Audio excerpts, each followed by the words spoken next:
karena kita sudah banyak sekali ya di media sosial, di mana-mana, saya juga senang bacanya. Saya senang Bapak Ibu guru, Bapak Ibu kepala sekolah, dan semua stakeholder pendidikan, bahkan kalau saya dengerin YouTube-nya, wah semua jadi baca buku ya. Salah satunya baca buku Michael Fullen, baca bukunya Tools of Engagement, segala macam gitu Bapak Ibu gunakan untuk memahami pembelajaran mendalam ini. Nah ini 6 ya, ada juga yang misalnya menyampaikan kalau ini cuma pendekatan, apa bedanya dengan pendekatan yang lain.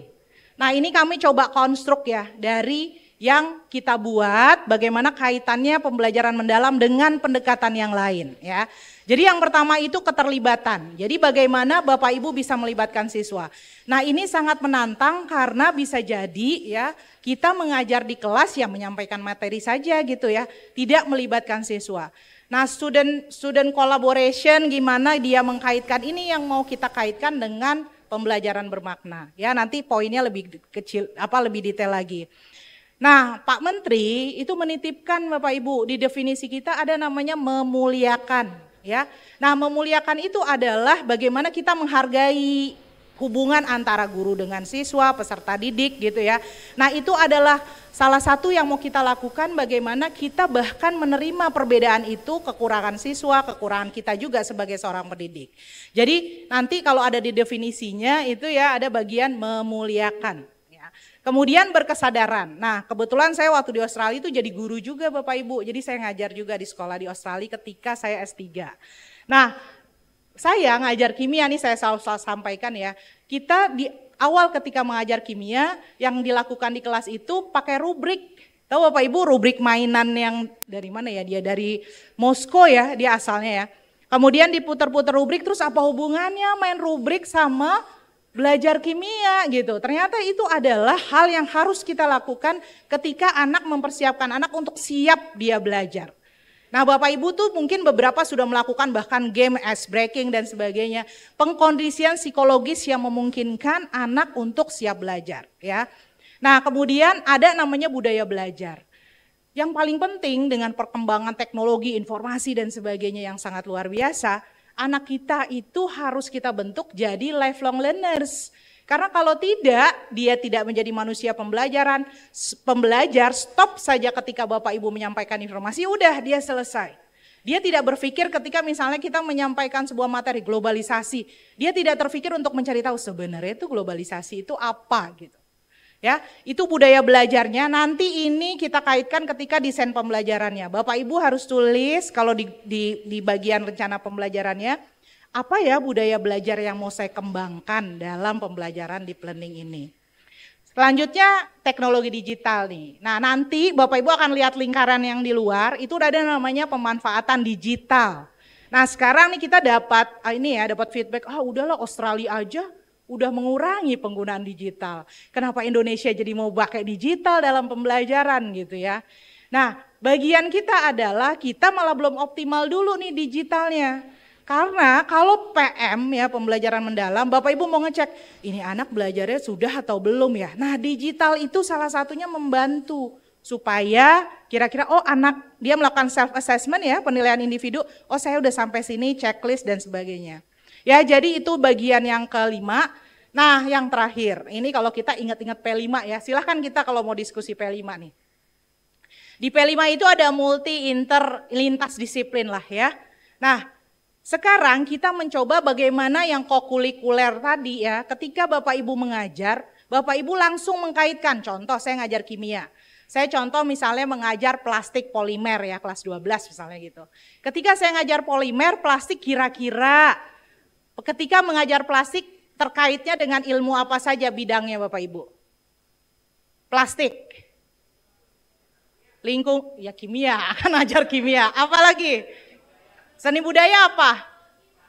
Prakarya, biologi sampah, biologi, lingkungan ada ya pasti. Ekonomi ada enggak? Ada. Seni budaya prakarya sudah. Fisika? Fisika lagi ya ada. Matematika ada enggak? Ada ya berapa ton, berapa jumlah sampah yang Indonesia hasilkan sebagai negara kedua yang memberikan kontribusi sampah. Jadi artinya ketika mengajar, Bapak Ibu guru harus sadar bahwa ilmunya itu tidak terpisah dari bidang ilmu yang lain. Ketika saya mengajar di Australia, biasanya awal semester kita kumpul, kemudian mereka harus bilang gini, kelas 10 kalau ngajar tidak boleh proyeknya lebih dari 2. Artinya apa? Semua guru harus kontribusi, kelas 10 selama 1 tahun proyeknya cuma boleh 2. Buat mereka lebih baik proyeknya sedikit, dalam, daripada banyak gitu. Guru-guru setiap guru kasih proyek tuh nggak boleh Bapak Ibu. Ya, jadi kita koordinasi dulu, proyek 1 ini hubungannya dengan mata pelajaran apa saja, proyek kedua hubungannya dengan mata pelajaran apa saja. Dan itu wajib kita lakukan. Nah, itu yang kita inginkan selain Bapak Ibu. Jadi nanti ada namanya mitra pembelajaran. Bapak Ibu kerjasama dengan guru bidang lain, plus kalau ngajar materi ini kira-kira disiplin ilmu apa atau mata pelajaran apa yang terkait. Ya, nanti Bapak Ibu semakin jelas. Oke, ini pengertiannya Bapak Ibu. Jadi ini ada yang kami tebalkan ya. Pertama, dia merupakan pendekatan pembelajaran. Jadi kalau ada heboh ganti kurikulum begitu ya, kita bukan mengarah ke situ. Tapi ketika nanti dampaknya nih, karena kita akan melihat lagi, ini fisika benar udah ilmu esensial atau enggak ya gitu. Ini materi kita banyak atau sedikit ya, atau malah esensialnya enggak ada di situ. Ya, jadi ini pendekatan yang memuliakan ya, keywordnya. Memuliakan artinya bagaimana kita membangun interaksi, menghargai orang lain. Nah Bapak Ibu udah biasa tuh ya, pembelajaran berbasis nilai, karakter, menghargai perbedaan. Khususnya ketika kurikulum merdeka ada differentiated instruction ya, pembelajaran berdiferensiasi. Nah kemudian ada lagi yang suasana proses pembelajaran berkesadaran, bermakna ya, kemudian menggembirakan, joyful. Jadi waktu diskusi sama Pak Menteri tadi yang Bapak Ibu dengar ya, pokoknya joyfulnya jangan menyenangkan ya. Ini kan masalah ketika kita transfer ya, transfer ke bahasa yang lain. Kita inginnya menggembirakan gitu. Saya nggak tahu, kebetulan saya sering melatih juga di penabur ya, sekolah gitu ya. Kemudian ceritanya saya membuat penelitian, kebetulan mahasiswa bimbingan saya ada yang di penabur, terus yuk kita teliti yuk kalau pembelajaran stokiometri yang hitung-hitungan, sama satu lagi pembelajaran koloid yang hafalan. Kira-kira kalau kita mikirnya gini, itu kan ada namanya mental state teori pendidikannya ya, kondisi mental seseorang. Ternyata kalau kita mikirnya, kalau hitung-hitungan pasti anak-anak itu stres. Kalau hafalan pasti anak-anak lebih menyukai karena lebih mudah menghafal misalnya dibanding kompleksitas stokiometri. Yang terjadi ketika kita lakukan di penabur, malah anak-anak itu paling stres kalau hafalan gitu. Hitungan malah dia kayaknya senang, mental state-nya jadi positif gitu. Nah itu adalah bagian dari bahwa gitu ya, joyful yang kita bilang menggembirakan bukan sekedar dia belajarnya jadi dia senang belajar dan sebagainya, tapi dia gembira karena gitu ya, ternyata materi pelajaran membuat dia tertantang gitu. Saya kemarin sempat review artikel jurnal ya Bapak Ibu, ini jurnalnya bagus sekali. Jadi ada salah satunya yang membuat misalnya mohon maaf, ada sekolah bagus kita jadi guru di sekolah bagus, ada menjadi guru di sekolah yang sekolahnya mah udah akreditasinya bermasalah dan sebagainya gitu ya. Kemudian di jurnal itu dibahas. Yang satu dia sekolah bagus, anak-anaknya pintar, cerdas, prestasinya tinggi, ini ada di Amerika. Yang satu lagi sekolahnya itu tidak berprestasi. Mindset gurunya ketika mengajar di sekolah bagus, saya kalau ngasih pembelajaran nih harus yang menarik nih, harus soalnya yang high order thinking dan sebagainya. Ketika dia coba mengajar di sekolah yang rendah tadi, udah biasa-biasa aja, gini aja anaknya nggak bisa gitu.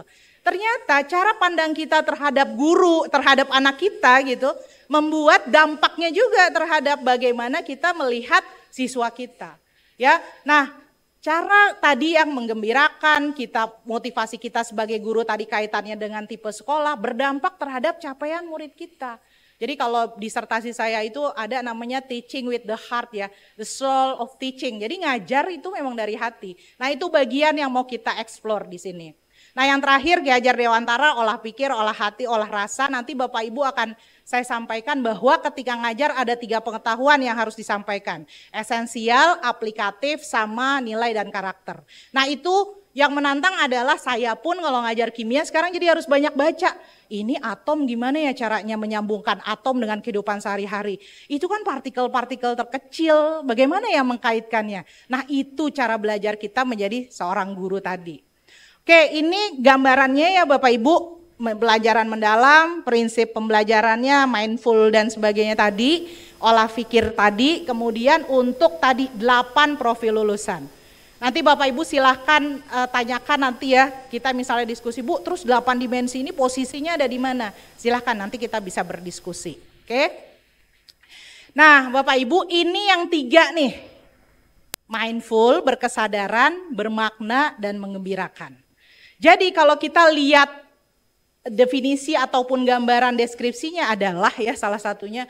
Jadi dia karena dia siap belajar, dia menjadi aktif dalam pembelajaran, termasuk dia bisa meregulasi diri. Nah, ini bahasanya kok meregulasi diri ya. Nah ternyata saya juga cek-cek ya di kurikulum Merdeka, refleksi, regulasi diri, metakognitif. Ternyata Bapak Ibu juga udah biasa tuh mendengarkan istilah-istilah itu. Jadi bahkan ya kalau Bapak Ibu tanya, kamu tahu nggak hari ini ke sekolah untuk apa? Tahu belajar apa gitu ya. Nah itu adalah bagian awal yang kita ingin terapkan, berkesadaran. Pertanyaannya, Bu Yuli, meaningful, mindful, joyful harus berurutan nggak? Enggak. Ya jadi kalau Bapak Ibu, saya mau gembira dulu Bu Yuli, setelah gembira dia sadar, silahkan. Ya. Nah yang kedua adalah bermakna. Nah sekarang saya mau cerita, bermakna itu terkait dengan kehidupan sehari-hari, nyata, kontekstual. Tapi ingat, apa yang kontekstual di satu konteks, di satu siswa bisa jadi tidak kontekstual di siswa lain. Kalau saya ke Australia ngajar tentang salju, mereka ngerti. Kalau bawa ke Indonesia cerita salju kontekstual nggak buat anak-anak? Enggak ya.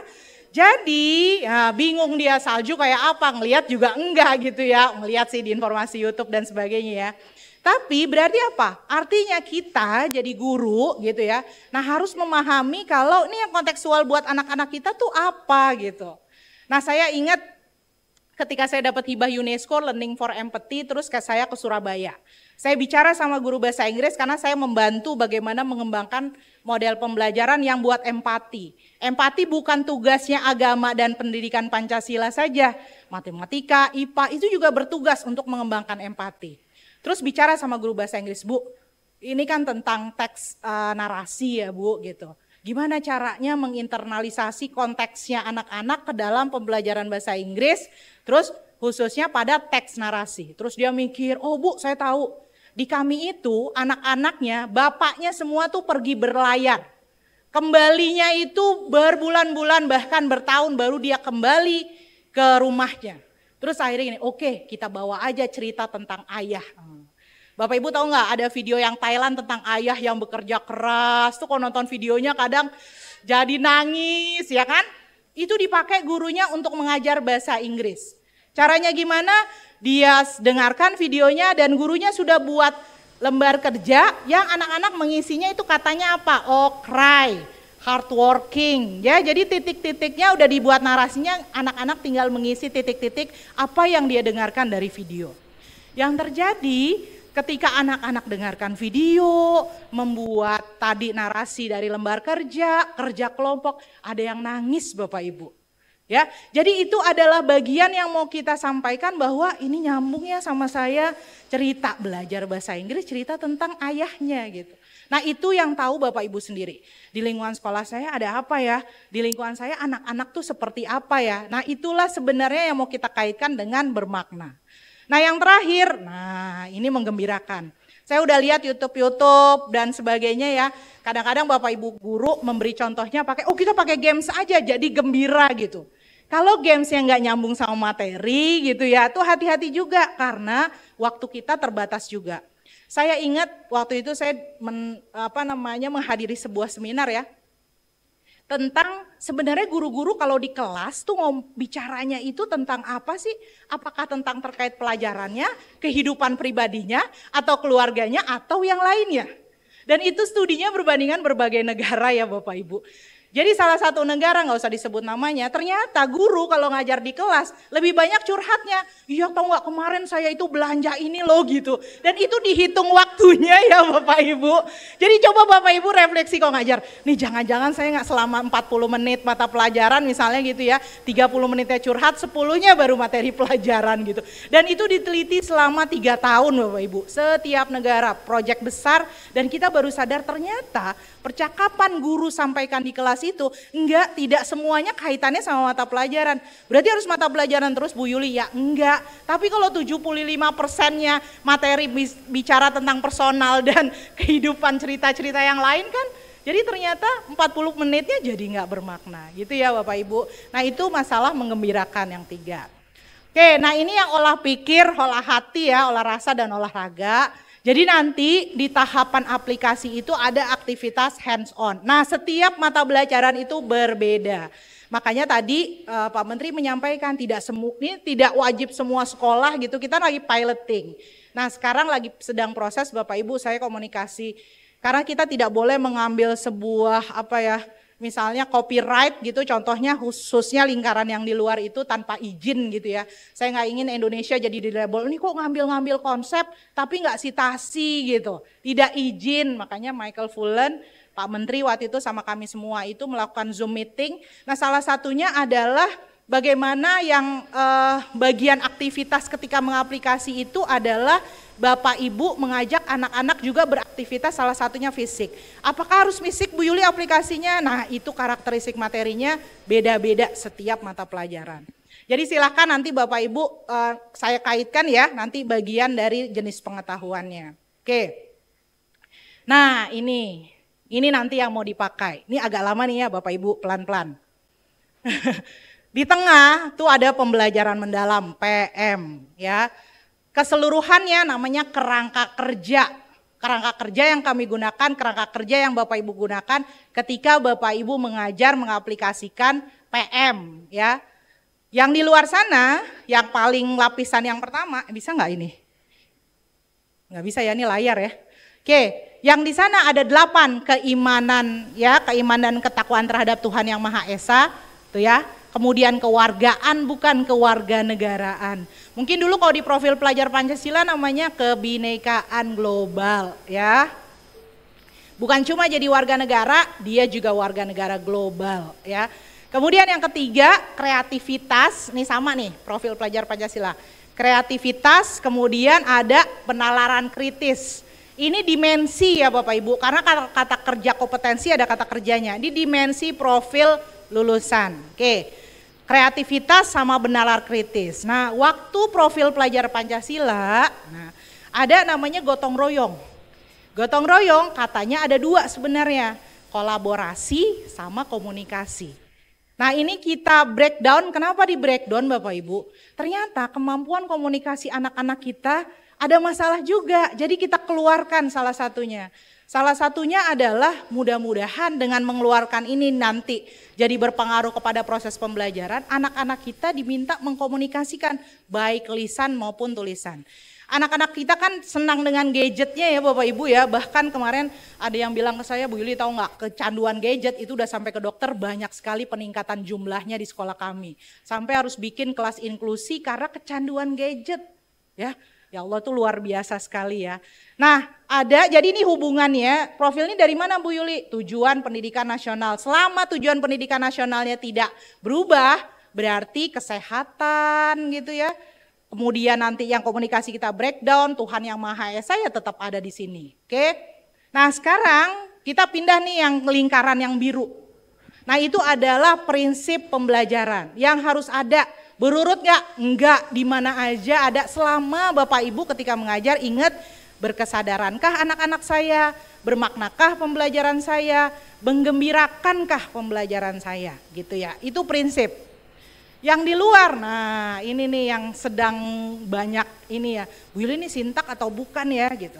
Nah itu bagian dari pengalaman belajar. Kalau namanya pengalaman belajar, learning experience, Bapak Ibu mau bikin tahapan pembelajaran seperti apa selama anak itu punya 3 hal itu. Dia tahap memahami, tadi yang Pak Menteri tanya apa itu sepeda, elemen-elemen sepeda apa, itu masih memahami. Ketika dia membuat kaitan nih kalau pakai taksonomi Solo kan mengkaitkan ide-ide dan sebagainya ya. Memahami, baru nanti dia naik lagi ke taksonomi, ke tahapan pengalaman belajar selanjutnya dalam mengaplikasi. Nah yang jadi masalah adalah, nih pertanyaan kita. Kalau ngajar yang terjadi sekarang adalah, itu kadang stop sampai memahami. Karena kita selalu bilang, materinya banyak Bu Yuli, waktunya terbatas gitu. Nah itu adalah bagian nanti kalau Bapak Ibu mau uji coba, pilihlah materi yang kira-kira Bapak Ibu mau pilih untuk menerapkan PM ini. Kalau Bapak Ibu nanti mau mandiri, terutama mungkin kalau sekolah-sekolah yang mau menerapkan ya. Nah ketika naik ke aplikasi, nah ketika mengaplikasikan ini adalah mengaplikasikan pengetahuan. Contoh, maaf ya contohnya kimia ya, saya ngajar kimia nih. Dan contohnya ini karena kayaknya lebih mudah. Bapak Ibu tahu pisang ya? Kenapa pisang itu warnanya coklat kalau kita biarkan? Teroksidasi kalau ngajar SMA. Kalau ngajar PAUD, bilangnya apa? Kelamaan di luar, gitu kan bahasanya kelamaan di luar. Nanti anak PAUD jadi, apa sih Ibu kelamaan di luar? Kira-kira bahasa ngajar kulit pisang jadi coklat itu apa ke PAUD? Ada guru PAUD nggak? Membusuk. Dia terkena apa? Bilangnya apa ke anak-anak? Ya udara sekitarnya dia terbuka gitu ya. Nah itu baru tahap, oh pisang itu jadi coklat. Kalau udah naik lagi, oh terjadi proses oksidasi. Lebih tinggi lagi. Nah, supaya pisang gak coklat gimana? Dimakan. Udah selesai deh tuh ya. PM-nya udah selesai, gak bisa ke yang lain lagi. Dimakan, disimpan di kulkas makin parah. Diapakan? Kira-kira kalau misalnya kita tanya ke anak supaya pisangnya nggak coklat, apa ya yang kita lakukan? Kan tadi kena udara, berarti ditutup. Nah itu udah sampai di planning karena dia sudah mengaplikasikan pengetahuan, oh terkena udara. Berarti harus ditutup, lebih canggih lagi sampai bisa berpikir. Kalau seorang petani, ini level SMA mungkin SMK ya. Kalau seorang petani, kalau di Australia itu kita kalau misalnya beli sayuran kan segar banget itu gimana ya. Dari petani yang ada di sana kemudian pindah ke supermarket kok kondisinya masih seperti itu. Nah kita di puncak segar-segar nyampe ke Jakarta ya sudah begitu gitu. Berarti kan mungkin ada transportasi, ilmu transportasi. Ketika anak-anak bisa sampai berpikir seperti itu udah level tinggi lagi. Jadi seperti itu Bapak Ibu, yang jadi masalah ketika kita jadi guru, kita jadi harus baca, itu coklat kenapa ya? Kalau anaknya taunya PAUD karena terbuka udara, gurunya nggak boleh cuma sampai terbuka udara. Gurunya bahkan sampai harus tahu itu reaksinya gimana gitu. Ya, nah itu mau level PAUD, TK, PAUD TK ya, PAUD kemudian sampai SMK, nah harus paham konteks itu. Ya bahkan sampai sekarang pun saya masih sempat belajar, artinya memang nih sebenarnya ilmu-ilmu kimia aplikasinya seperti apa gitu ya. Oke Bapak Ibu, nih kerangkanya ya bermakna. Yang terakhir menggembirakan gitu. Nah silahkan Bapak Ibu kira-kira tadi yang cerita saya ngajar di 2 sekolah, memberikan tantangan itu menggembirakan. Ketika dia berhasil menyelesaikan masalah tuh menggembirakan. Nah itu yang tadi Pak Menteri juga sampaikan. Oke, saya pindah lagi ya Bapak Ibu, nih yang selanjutnya ya. Memahami, mengaplikasikan, merefleksi. Ya, itu adalah pengalaman belajar. Boleh Bapak Ibu tulis ketika memahami apa aja. Ketika mengaplikasikan apa saja. Ketika merefleksi apa saja. Bu, saya mau pakai differentiated instruction. Saya mau pakai PJBL, boleh nggak? Boleh. Dari sintak PJBL, project based learning, ada nggak tahap memahami menurut Bapak Ibu? Ada tahap awal kan, dia eksplorasi masalah dan sebagainya. Ada nggak tahap mengaplikasi? Ada dia ngerjain proyeknya, ada nggak tahap refleksi? Ada, Bapak Ibu nih fungsinya ya. Ketika dia presentasi, dia harus belajar. Menurut kamu belajar apa ya ketika mengerjakan proyek? Jadi silahkan model apa saja, tapi pengalaman belajarnya 3 tadi. Nah yang terakhir ini yang saya copy, makanya kalau Bapak Ibu lihat kerangkanya ada tulisan 4 kerangka pembelajaran ini diambil dari 4 elements of deep learning. Jadi ini yang tadi Pak Menteri bilang Michael Fulan, Max Drami sama Joan itu. Karena kalau ini dipakai nasional kemudian tidak kita sitasi, berarti nanti gimana gitu pertanggungjawaban ilmiah kita, akademik kita terhadap konsep yang udah dikonstruk ini. Nah jadi yang pertama Bapak Ibu lihat tuh ada praktek pedagogis. Apa sih Bu Yuli praktek pedagogis? Praktek pedagogis adalah pedagogi, pendidikan, metode pembelajaran, assessment juga dimasukkan. Apa yang digunakan untuk mencapai PM tadi. Jadi mau masukkan differentiated instruction, PJBL, PBL, silahkan Bapak Ibu, nggak ada masalah. Bu, atau saya nggak mau pakai model macam-macam, pokoknya pengalaman belajarnya memahami, mengaplikasi, merefleksi, silahkan. Ya itu praktek pedagogis. Yang kedua, ada namanya lingkungan pembelajaran. Lingkungan pembelajaran itu ada 3. Ruang fisik, ruang virtual, sama budaya belajar. Jadi ketika ngajar, kita datang ke kelas gini. Kalau saya dulu juga guru ya Bapak Ibu di STM, di SMK. Jadi kalau ngajar, oh hari ini aku mau ngembangin kemampuan kolaborasi gitu. Nah itu berarti proses hari itu, saya mau anak-anak jadi bisa berkolaborasi kerjasama dengan orang lain. Itu udah saya masuk kelas tuh saya udah bilang, oh berarti ini saya harus bikin cooperative learning kah, kolaboratif learning supaya anak-anak bisa berkolaborasi.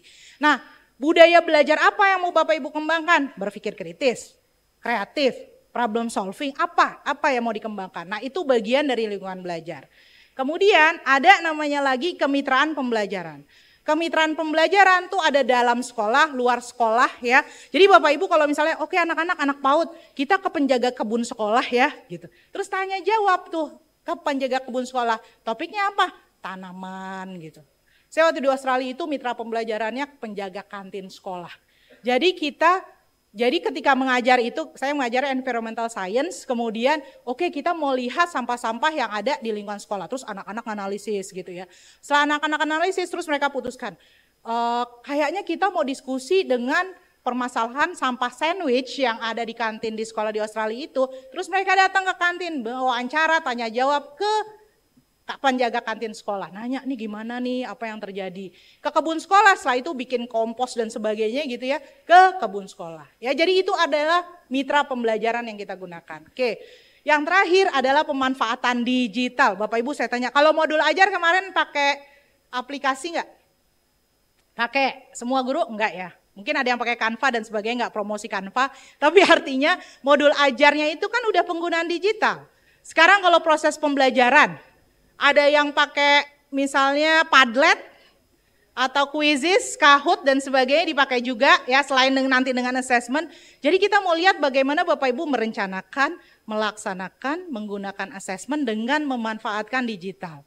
Digital bukan segala-galanya, tapi kalau itu memudahkan Bapak Ibu silahkan digunakan. Kalau anak-anak jadi tertarik melihat video YouTube, video-video pembelajaran yang menarik, pakai simulasi silahkan digunakan. Itu adalah bagian dari pemanfaatan digital. Oke, sisanya Bapak Ibu, waktunya berapa lama? Ini udah saya jelaskan, nanti Bapak Ibu kan dapat file PDF-nya ya. Nah nanti Bapak Ibu bisa lihat 8 bagian ini ya, itu udah dijelaskan tadi oleh saya. Kemudian nih, ini adalah karakteristik penerapan nih. Kalau berkesadaran harus apa sih? Peserta didik aman dan nyaman juga. Jangan sampai, nih saya kebetulan ada penelitian tentang lingkungan pembelajaran, ada perilaku guru satu aspek namanya admonishing. Misalnya ada anak tanya, kamu pertanyaan kok gitu? Masa pertanyaan seperti itu? Anak maju ke kelas, terus gurunya bilang, kamu gitu aja kok nggak bisa? Itu perilaku guru. Itu dia jadi nggak nyaman. Kalau dia tanya aja, guru udah bilang kok nanyanya begitu. Nah hati-hati. Jadi itu adalah bagian dari bagaimana menciptakan ya lingkungan pembelajaran yang dia tuh nyaman dan aman untuk berekspresi. Nah ini nanti Bapak Ibu lihat kesadaran, keingintahuan dia untuk pembelajaran itu bagian dari berkesadaran. Nah poin-poin ini kami coba konstruk. Apakah harus semua Bu Yuli gitu ya? Ini adalah cara kami memfasilitasi Bapak Ibu supaya ngecek. Ini kelas saya udah berkesadaran belum ya gitu. Kelas saya sudah bermakna nggak ya bisa diterapkan dalam kehidupan sehari-hari. Kalau tidak kehidupan sehari-hari siswa, tapi dalam kehidupan nyata secara global, nasional, lokal silakan diserahkan kepada Bapak Ibu. Nah yang terakhir menggembirakan. Nah ini mungkin yang challenging juga. Khususnya pelajaran matematika, kimia kayak saya, gimana ya caranya belajar kimia menggembirakan gitu. Entah soalnya, entah aktivitasnya, bagaimana caranya. Nah itu saya tuliskan di bawah ini. Penerapan prinsip ini dapat terjadi secara terpisah, bersamaan, tapi tidak harus berurutan. Ya, oke. Ini yang di kelas nih Bapak Ibu ya. Memahami, mengaplikasi, dan merefleksi. Ketika memahami, ini tahap awal, ada 3 jenis pengetahuan. Kalau Bapak Ibu nanti baca naskah akademiknya, teorinya banyak sekali ya. Termasuk ada yang protes katanya, ini teorinya siapa kok ngambilnya beberapa teori gitu ya. Memang kita konstruk berapa teori, karena hubungannya ke pembelajaran mendalam apa yang mau kita adaptasi di konteks Indonesia. Makanya ditulisnya 3. Pertama, essential knowledge, pengetahuan esensial. Sekarang cek, mungkin Bapak Ibu akan diundang kementerian atau siapa yang diundang kementerian sebagai ahli bidang studinya. Ekonomi itu topiknya udah esensial belum? Ya contoh misalnya kalau kita belajar kimia, atom harus ada, masalah energi harus ada gitu ya. Itu harus ada topik yang terkait dengan materi dan perubahannya serta energi yang menyertainya. Itu materi esensial kimia. Jadi termokimia ya itu nggak bisa lepas dari kurikulum karena itu esensial di kimia. Itu salah satu contohnya. Nah sekarang setiap mapel tuh punya ciri khas yang saya juga sangat terbatas gitu. Kemudian jangan-jangan juga kurikulum kita malah nggak esensial gitu. Yang ada malah nggak ada, yang seharusnya ada gitu ya. Malah nggak ada, yang ada malah nggak esensial. Nah itu yang mau kita lihat lagi. Itu jadi pertama pas ngajar ini materi yang esensial. Jadi karena ini kan kurikulumnya Bapak Ibu tetap pakai kurikulum Merdeka K13 kalau yang masih pakai atau mungkin semua sudah kurikulum Merdeka, ambil CP-nya yang ada di situ. Nah nanti pertanyaan selanjutnya, Bu CP saya memahami ya, nanti kita diskusikan lagi. Ya pengetahuan esensial. Kedua pengetahuan aplikatif. Pas dengerin topik kita langsung gini, oh saya nih lagi ngajar materi polimer ya. Polimer tuh dalam kehidupan sehari-hari apa ya? Polimer itu terkait isu apa ya? Nah itu pengetahuan aplikatif. Ini nanti kalau teori filsafat pendidikan nih kayak orang belajar dari behavior, kognitif, konstruktivis sampai transformatif. Yang terakhir adalah pengetahuan nilai dan karakter. Ini kira-kira kalau kita belajar air kaitannya kemana ya? Oh penghematan air. Oh air itu bisa digunakan untuk apa saja. Jadi pembentukan karakternya itu seperti itu. Dulu waktu di Australia ngajar ikatan kimia saya, materinya apa Bapak Ibu judulnya? Air. Kan pusing ya namanya saya dididiknya di Indonesia, waktu pendidikan guru kita taunya ya udah ikatan kimia aja. Jadi mau tidak mau pas ngajar langsung lihat gini, apa ya gimana yang ngaitin air sama ikatan kimia. Akhirnya diskusi-diskusi, ngajar air langsung lari ke ikatan hidrogen dulu. Bukan ikatan kimia adalah gitu. Terus karakternya apa? Proyeknya adalah tolong kamu ukur berapa volume air yang digunakan oleh keluarga kamu. Gitu kan jadi kok air ikatan kimia volume air. Terus akhirnya besoknya ya beberapa dikasih kita waktu 2 minggu anak-anak kembali. Bapak saya kalau mandi sekian liter, ibu saya kalau mandi sekian. Jadi terus saya bilang, saya tanya mereka kamu ngapain? Saya duduk di depan kamar mandi terus ngitung itu bapak saya berapa ya. Itu luar biasa sekali tapi akhirnya anak-anak jadi tahu ternyata kalau dibandingkan kan setiap keluarga akhirnya lapor gitu. Ternyata keluarga saya kok mandi menghabiskan banyak air ya gitu. Nah itu bagian dari ikatan kimia kalau dipikir-pikir untuk apa belajar itu. Karena kita ingin ada nilai dan karakter yang dibawa oleh anak dari pembelajaran itu. Oke saya naik lagi ya. Ini mengaplikasi. Mengaplikasi adalah bagian dari pendalaman pengetahuan. Jadi kalau misalnya matematik dari rumus masukin ke rumus kubus itu baru memahami. Tapi kalau misalnya anak-anak ngerjain kamu lihat tuh bangunan sekolah kita, kamu gambar, terus bagian-bagian bangunannya itu termasuk masuk ke rumus yang mana atau masuk ke jenis bangunan yang mana. Nah waktu di Australia itu saya bikinnya kita ke water treatmentnya dan sebagainya yang ada di Australia. Jadi dia hands on bikin laporan selain proyek yang di rumah. Nah itu proyeknya memang lebih dalam lagi. Tapi cukup tadi yang proyek berapa liter air itu juga udah mengaplikasi. Jadi memang yang kita ingin dia mengkaitkan apa yang dia pelajari dalam konteks kehidupan real kasusnya diberikan. Yang jadi masalah adalah anak-anak kita jangan sampai nanti kita mentok ke assessment nih Bapak Ibu ya. Jangan sampai udah belajar kayak gitu, assessmentnya gini, tuliskan rumus gitu. Selesai sudah pembelajaran kita. Anak-anak langsung bilang gini, capek-capek ya, udah nggak usah peduliin gitu. Tesnya juga cuma A tambah B jadi apa gitu. Nah itu yang jadi tantangan kita tuh selanjutnya.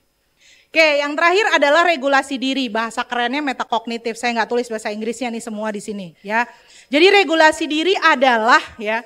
Jadi pada tahap merefleksi ini, Bapak Ibu kan biasa kalau ngajar tujuan pembelajaran di depan.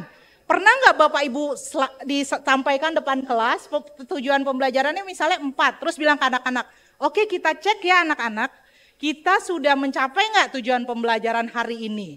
Checklist 1, kalau di luar biasanya kita pakai self assessment yang I, self assessment. Apa anaknya checklist? Saya udah paham ini gitu, gurunya juga ngecek, oke gimana? Tadi kita udah paham bagian komposisi apa atau bagian fotosintesis elemennya apa saja, oh ini udah selesai. Kedua, Tujuan pembelajaran kita cek, terus kita tanya anak, kira-kira kita udah paham nggak itu seperti apa? Nah itu bagian dari regulasi diri. Dia sadar kalau dia belum mencapai itu, atau dia sadar bahwa sebenarnya dia harus memperbaiki itu. Makanya kalau di teori pendidikan umpan balik itu sangat penting. Pertanyaan selanjutnya, ini yang belum selesai nih Bapak Ibu. Dari memahami, pindah mengaplikasi, pindah ke merefleksi, itu gimana caranya? Nah mau tidak mau memang pakai assessment. Tapi assessment banyak jenisnya ya. Kalau Bapak Ibu sempat baca ada namanya classroom assessment technique, assessment formative, assessment for learning, assessment based on feedback. Jadi dia ada 1 minute paper, jenisnya banyak sekali Bapak Ibu. Nanti Bapak Ibu cari CATS bukan kucing. Classroom assessment techniques.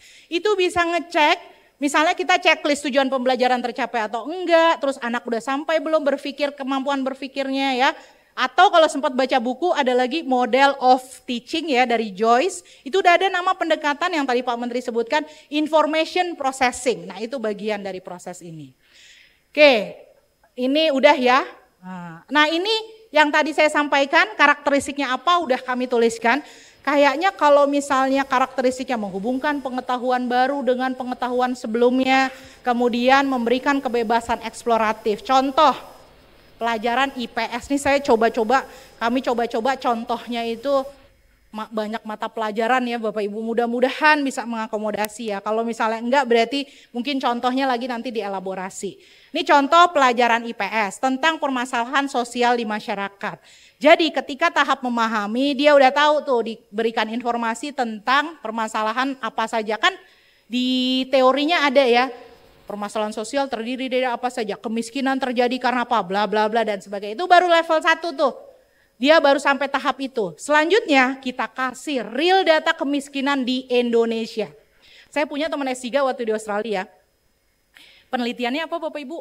Penelitiannya tentang bagaimana siswa memahami berbagai jenis infografis dalam pembelajaran. Dia orang biologi. Jadi dia sampai tanya rantai makanan harusnya melingkarkah? Segi 4kah, batangkah atau itu disertasinya. Jadi saya selalu bilang ya ampun disertasinya detail sekali dia bisa menganalisis. Jadi kalau karakteristik materi seperti ini, anaknya karakteristik seperti ini harusnya grafik ini gitu. Ya, nah jadi kalau misalnya kita lihat data kemiskinan, nah kalau dari hasil PISA assessment dan sebagainya, anak kita tuh kesulitan Bapak Ibu baca grafik, coba aja. Dikasih diagram batang kan kalau kayak tes IELTS ya, writing task 1 nih. Ya, jadi kalau dikasih grafik gimana tuh menganalisisnya? Apakah dia langsung bilang, jangan-jangan dia cuma bilang grafik terdiri dari 5 batang berbentuk persegi panjang gitu udah selesai deh itu gitu Bapak Ibu ya. Artinya dia belum bisa misalnya melihat oh yang tertinggi adalah, yang terendah adalah gitu dari informasi yang diberikan oleh kita. Nah itu caranya ketika kita memberikan informasi yang aplikatif. Hands on-nya ya.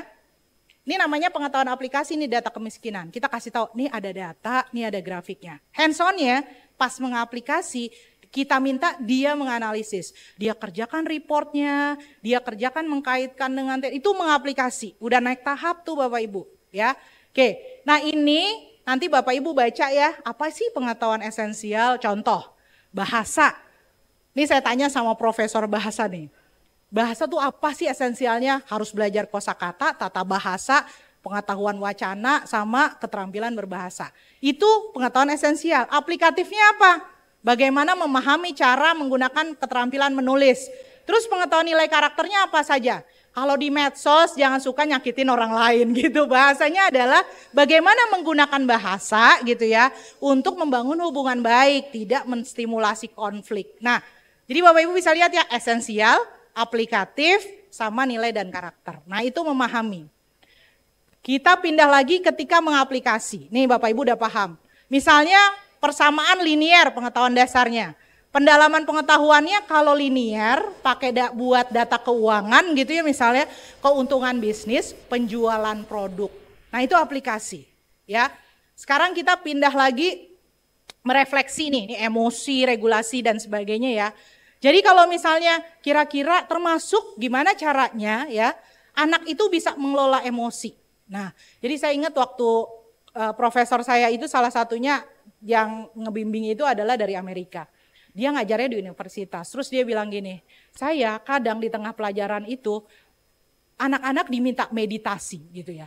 Jadi ketika dia stres, dia simulasi, dia tuh minta, oke, kita stop dulu, kita tarik nafas dulu, baru kita melanjutkan pembelajaran. Terus saya bilang, kenapa seperti itu? Karena sebenarnya kondisi emosi seseorang anak bisa jadi itu ke arah emosi negatif. Jadi kita kembalikan dulu dia ke arah emosi positif. Dan itu belajar matematika gitu ya. Jadi mungkin tensionnya dan sebagainya. Jadi membuat kadang kita harus stop dulu untuk coping the stress. Nah ini bagian dari merefleksi. Nanti Bapak Ibu bisa baca slide-nya ya. Oke, nah ini yang dipakai ya Bapak Ibu. Salah satunya adalah taksonomi Solo ya, Structure Observe ya, Learning Outcomes. Ini biasanya di kurikulum IB yang sekolah-sekolah internasional sudah biasa pakai ini, kalau kita nggak biasa. Ya, jadi ini paling enak ya, paling mudah untuk memahami deep learning, pembelajaran mendalam. Karena kita bisa lihat yang pre-struktural yang paling bawah, dia belum kompetensi, kayak misalnya mungkin dia belum tahu tapi dia miskonsepsi atau salah gitu, dia fail untuk menyampaikan konsep. Jadi kalau ditanya apa itu fotosintesis, ya proses bernafas, kan udah salah tuh. Nah itu pre-structural. Nah terus dia pindah ke unistructural tuh masih satu aspek. Fotosintesis adalah masih seperti itu. Pindah lagi ke multistruktural, dia bisa mengkaitkan elemen-elemen fotosintesis itu seperti apa. Relasional, dia bisa mengkaitkan fotosintesis berkontribusi terhadap misalnya kesediaan pangan. Setelah extended abstract yang paling tinggi bisa kesediaan pangan, bisa masalah ekonomi, bisa masalah yang lainnya. Jadi dia semakin tinggi. Nah ini kita kasih contoh nih Bapak Ibu. Ini taksonominya yang di Zoom masih belum ya? Oke. Ini yang tadi kita taruh sini dulu. Oke. Ini yang ada tadi saya jelaskan, ada Bloom, ada taksonomi Solo. Bapak Ibu guru senangnya pakai Bloom yang sering dipakai ya. Nah ini yang revisi yang tahun 2001 Anderson. Kalau Bapak Ibu lihat, oh berarti pada saat PM-nya memahami kaitannya sama Solo tuh unistruktural sama multistruktural. Kalau mengaplikasi rasional sampai refleksi extended abstract. Nah sekarang Bapak Ibu contohnya yang ini lebih mudah. Tadi yang fotosintesis. Pada saat memahami, dia tahu aspeknya tuh apa, dia sampai tahu aspeknya fotosintesis, tapi pada saat mengaplikasi dia tahu fotosintesis berhubungan dengan ketersediaan pangan. Itu yang jarang kita lakukan. Yang kita lakukan adalah percobaan fotosintesis pakai aluminium foil, ya kan? Setelah dari itu terus anak-anak tinggal menghafal, pokoknya fotosintesis itu reaksinya ini, terus komponennya ini, caranya seperti ini, udah selesai. Nah ini kita meminta guru kalau ngajar fotosintesis bisa nggak mengkaitkan dengan ketersediaan pangan. Selanjutnya kalau sampai refleksi, dia bisa tahu kalau saya jadi kontribusinya apa, kalau anak PAUD, kalau makan dihabiskan ya gitu. Ya itu salah satunya. Terus kalau yang tadi ya perubahan iklim dan sebagainya. Oke ya Bapak Ibu, beberapa saya lengkap ya. Ini yang terakhir di kerangka sebelum saya masuk ke bagian yang implementasi. Ini ada 4. Nanti rencananya di RPP Bapak Ibu entah modul ajar entah apa namanya nanti modul ajar misalnya gitu ya. Di rencana pembelajaran Bapak Ibu ada 4 tulisannya. Praktek pedagogisnya apa, ya, kemudian lingkungan pembelajaran yang mau dipakai apa, kemitraan pembelajarannya siapa, teknologinya apa, ya. Nah, saya langsung ke praktek pedagogis nih. Jadi apapun boleh dipakai selama prinsipnya berkesadaran, bermakna, menggembirakan. Boleh nggak pakai STEM? Boleh. Boleh nggak pakai STEAM? Boleh. Boleh nggak pakai inquiry? Boleh. Boleh pakai diskusi, ceramah silahkan. Tapi jangan ceramah terus karena nggak akan bisa sampai aplikasi. Ya, jadi gimana dia ngeceknya peningkatan pemahaman itu ya ini dari bagian salah satunya ada proses information, salah satunya pakai advanced organizer. Nah nanti Bapak Ibu cek-cek kayak apa sih kita ngecek pemahaman siswa itu udah naik level gitu ya. Oke. Nah kedua kemitraan pembelajaran. Tulis di modul ajar Bapak Ibu yang terlibat siapa, ada nggak yang terlibat? Lingkungan sekolah, guru mata pelajaran lain kah gitu ya. Kalau luar sekolah apa ada anak PAUD nih suka nih ngundang-ngundang tukang Gojek misalnya, apa ngundang dokter, ngundang siapa misalnya bertanya gitu ya. Atau yang lainnya, lingkungan luar sekolah silahkan. Atau masyarakat mengundang orang tua atau apa gitu. Itu bagian dari kemitraan pembelajaran. Bu Yuli kami nggak ada bagian ini. Nah berarti nanti Bapak Ibu cek aja kira-kira cukup nggak dengan yang ada. Terus kita bisa mengeksplorasi PM tadi. Oke ya. Terus lingkungan pembelajaran ada 3, ya, fisik, virtual, sama budaya belajar. Nah silakan budaya belajarnya aman, interaktif, bisa berkolaborasi, apa yang mau saya ciptakan, dituliskan di situ. Nah yang terakhir, pemanfaatan digital. Nah ini kita breakdown Bapak Ibu, pas buat modul ajar pakai digital nggak? Kalau ada dituliskan. Pas perencanaan pakai video nggak? Pas pelaksanaan pembelajaran pakai video atau tidak? Ketika assessment ada assessment yang berbasis teknologi atau tidak? Nah itu bagian dari pemanfaatan digital. Harusnya sudah ya. Bapak Ibu ini yang guru jadi center ya. Jadi kalau kita sering dengar apa? Guru sebagai fasilitator gitu ya. Nah di sini guru perannya 3, aktivator, kolaborator, sama pembentuk budaya. Ini sebenarnya culture, learning culture-nya ya, academic culture-nya yang dibentuk seperti apa. Itu tuh maksudnya apa? Jadi kalau aktivator kita harus kasih umpan balik Bapak Ibu. Jadi menstimulasi. Tapi yang kedua kolaborator, kita harus berkolaborasi sama peserta didik. Yang ketiga, nah bagaimana nih caranya? Ayo anak-anak, kita harus mengambil risk taking ya. Jadi jangan takut bertanya, terus mengeksplorasi. Karena itu bagian dari pengembangan budaya belajar. Ya, oke nanti ini kayaknya yang di pelatihan guru-guru nih kayaknya ya akan dibentuk ya. Nah ini ekosistemnya, jadi sekarang ngajar mau menggunakan media sosial, artinya media-media yang dijadikan sumber belajar, tapi hati-hati itu adalah bagian dari elemen ekosistem yang mau kita kembangkan juga, termasuk teknologi mitra profesi tadi ya, mitra pembelajaran yang mau kita kaitkan dalam elemen ekosistem. Oke, ada yang mau ke toilet, ada yang mau makan, minum, silahkan. Kalau saya kalau ngajar tuh kayak energi baru ya, jadi udah biasa jadi seneng. Nah oke, saya masuk terakhir, nih the real implementasinya kayak apa sih gitu ya. RPP-nya, modul ajarnya, mohon maaf nih kebiasaan RPP, RPS ya di kampus. modul tuh otaknya langsung ke modul pembelajaran jadi belum biasa.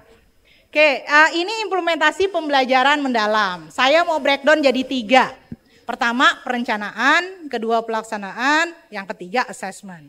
Kalau perencanaan pasti hubungannya sama desain pembelajaran nih Bapak Ibu ya. Jadi karakteristik peserta didik sama kayak pembelajaran diferensiasi. Nah sekarang bedanya apa? Karena ketika PM yang kita lihat adalah kesiapan siswa sama proses berpikirnya.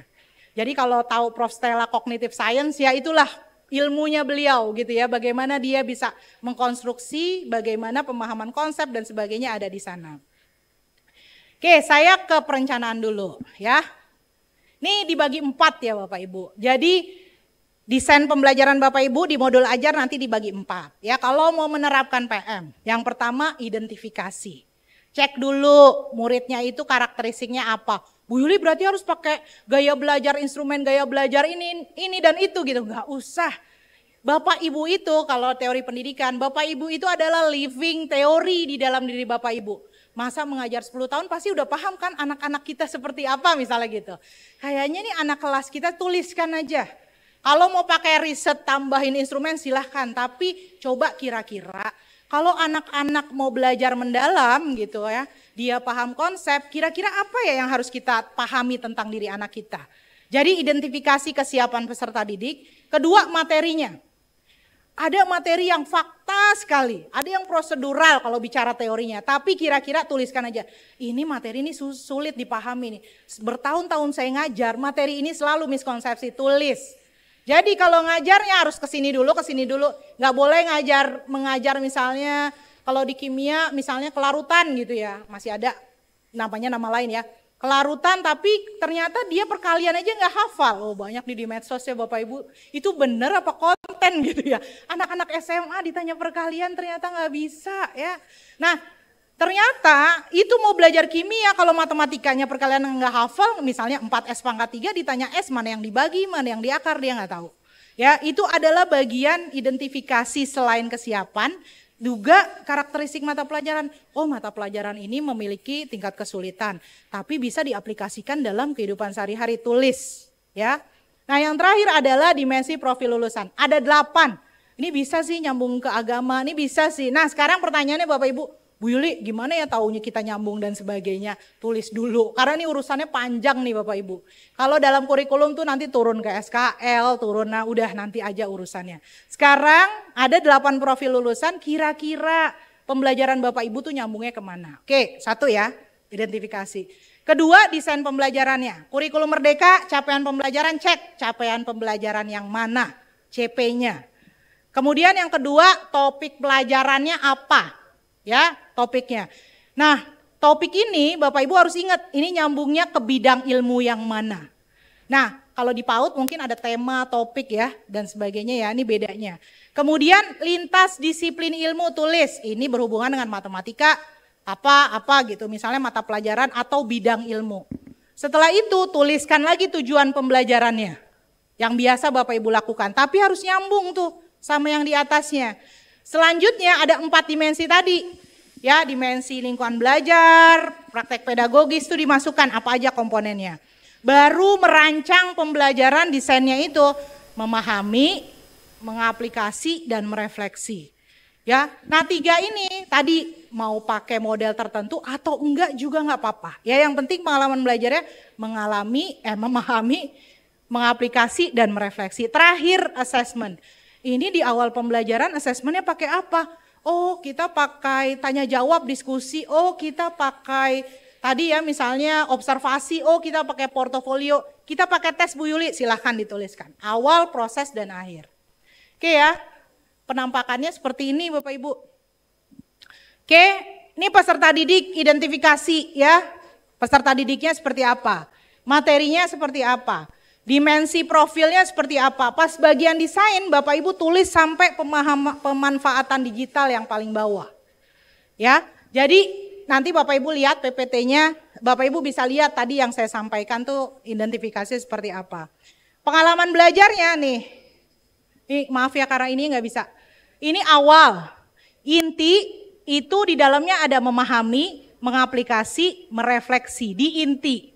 Terus ada penutup lagi, penutup itu adalah hari ini kita belajar, kita next mau apa, bagaimana kamu merasakan proses pembelajaran. Jadi beda nih, terpisah dari merefleksi ini.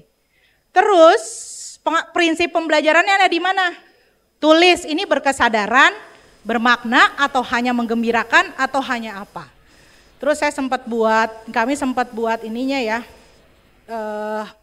prinsip-prinsipnya ya. Ini teori sebenarnya tapi supaya nggak miskonsepsi di masyarakat ya. Yang pertama, penyampaian materi harus sesuai dengan tahapan berpikir peserta didik. Nah mau nggak mau nih baca nih. Kalau orang bisa jadi long term memory seperti Pak Menteri yang sampaikan itu seperti apa. Makanya kenapa kalau kita masuk kelas nggak boleh orang terlambat masuk. Tahu Bapak Ibu, brain based learning kalau orang lagi konsentrasi tuh dia tuh lagi ada pusatnya ada di atas. Tiba-tiba ada orang masuk itu dia turun ke bawah. Menaikkan anak begini lagi tuh susah. Makanya kalau telat anak masuk tuh udah ret gitu. Nah kita naikin lagi tuh posisi itu.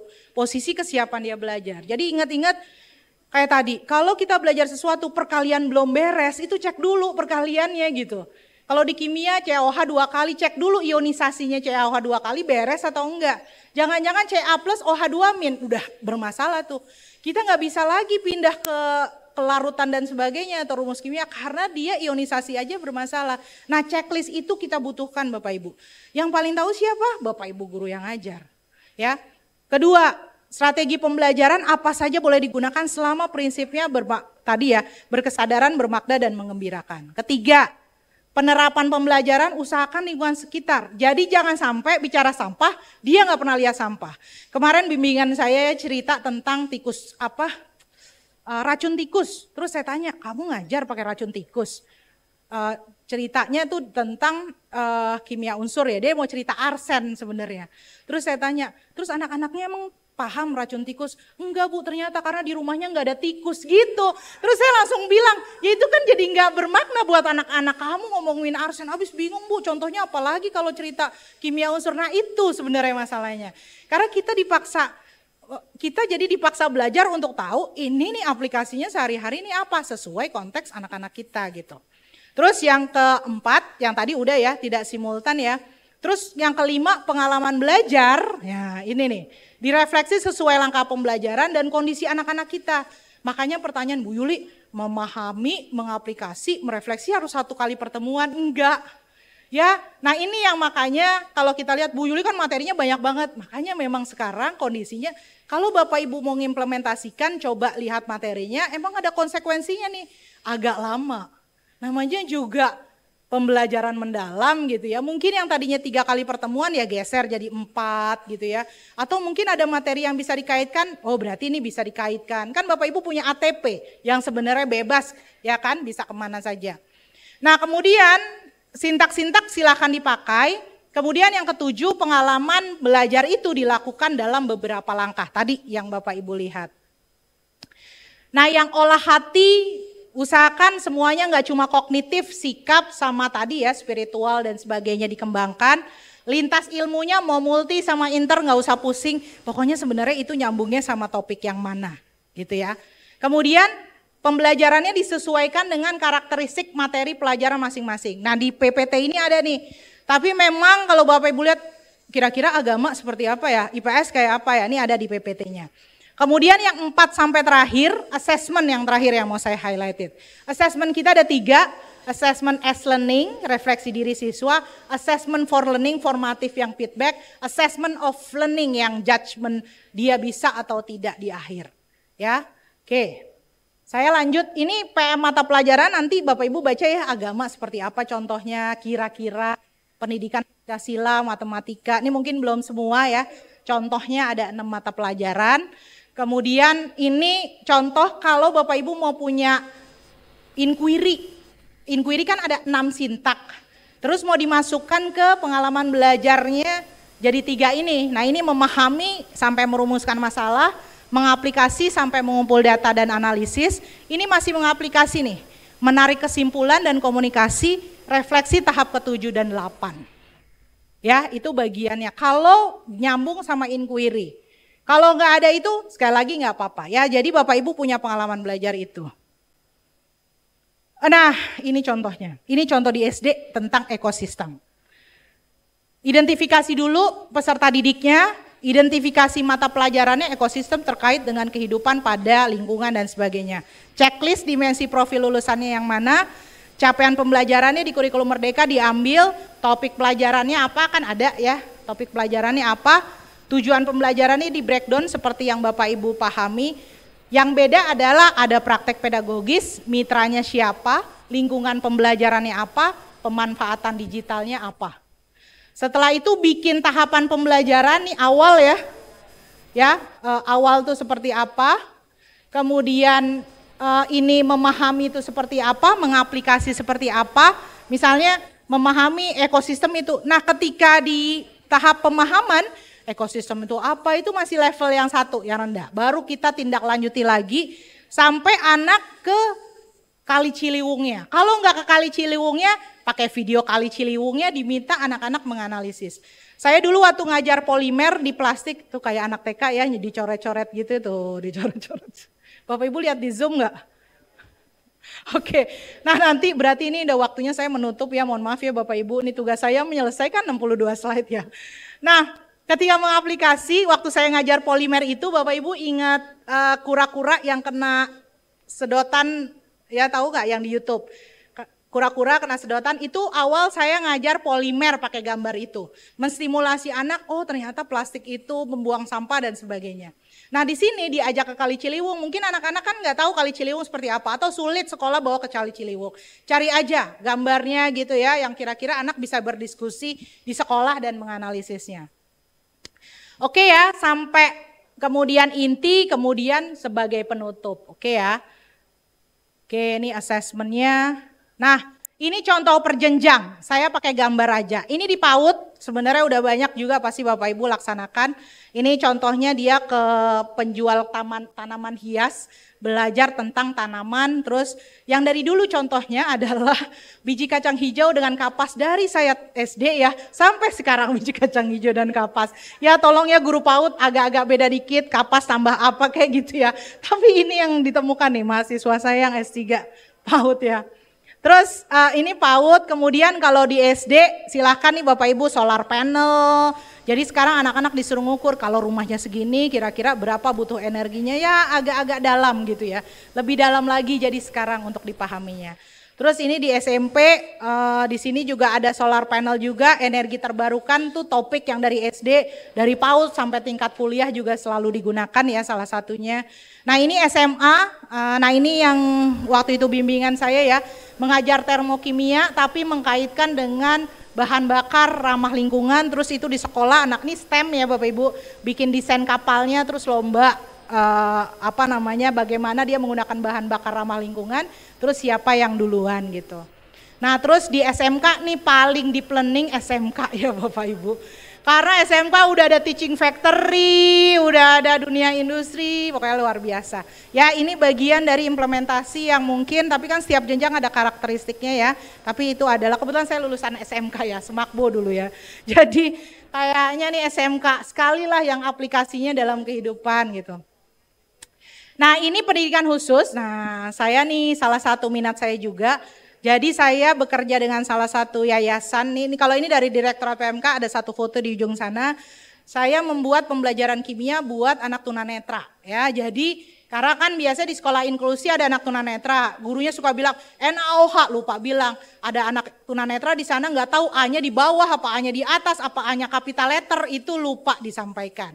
Ya, jadi saya buat praktikum sains kimia dengan tunanetra, contoh larutan elektrolit dan non elektrolit biasanya pakai lampu, kan anak tunanetra nggak bisa lihat, kita pakai bunyi gitu. Jadi bikin percobaan praktikum yang larutan elektrolit nggak berbunyi, yang elektrolit langsung berbunyi. Jadi anak-anak tahu, oh ini maksudnya ya menghantarkan listrik dan enggak gitu.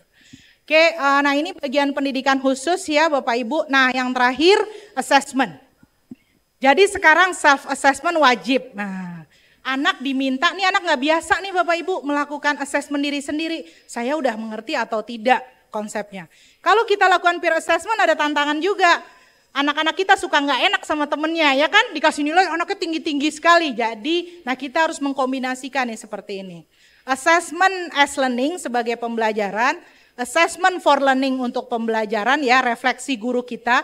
Yang tadi saya bilang pakai CATS, formative classroom assessment technique. Yang terakhir ya mau nggak mau off learning. Gak mungkin tidak dites, dia itu sudah capai belum tujuan pembelajarannya. Entah tes tertulis, entah portofolio, penilaian berbasis proyek, silakan. Sekarang kan ujian sekolah Bapak Ibu punya kebebasan, silakan dimodifikasi untuk aktivitas-aktivitas yang ada tadi. Alhamdulillah kuat juga ya saya ya. Ya, dan suara berikan saya aplaus masih. untuk Prof. Yuli. Oke, yang terakhir ya Bapak Ibu, ini kita tutup ya, mudah-mudahan kita bisa memuliakan karakteristik anak yang sangat beragam ya, dengan sesuai dengan konteks dia, mudah-mudahan jadi transformasi. Jadi anak-anak kita bukan belajar dari surface learning saja, holistik. Nah kenapa pakai mitra, karena kita mau melibatkan ekosistem pendidikan, termasuk mudah-mudahan nih bisa menerapkan tadi ya, dimensi profil lulusan kita adalah kompetensi masa depan anak-anak kita. Bapak Ibu, ini Bapak Ibu yang menyusun naskah akademik, dan naskah akademik ada penyusun, ada telaah, dan sampai yang sekarang ini ada 16 orang. Saya mungkin gak lama di Indonesia ya Bapak Ibu, harus bertugas di Canberra. Jadi sebenarnya jadi atasnya udah dari Agustus tapi nggak berangkat-berangkat ya Bapak Ibu. Kayaknya saya diminta menyelesaikan ini dulu. Jadi mudah-mudahan kalau Bapak Ibu ingin bertanya dan sebagainya, Puskurjar terbuka ya. Kami juga sudah meletakkan email dan sebagainya. Ini penyusunnya dan email ke bawah silakan.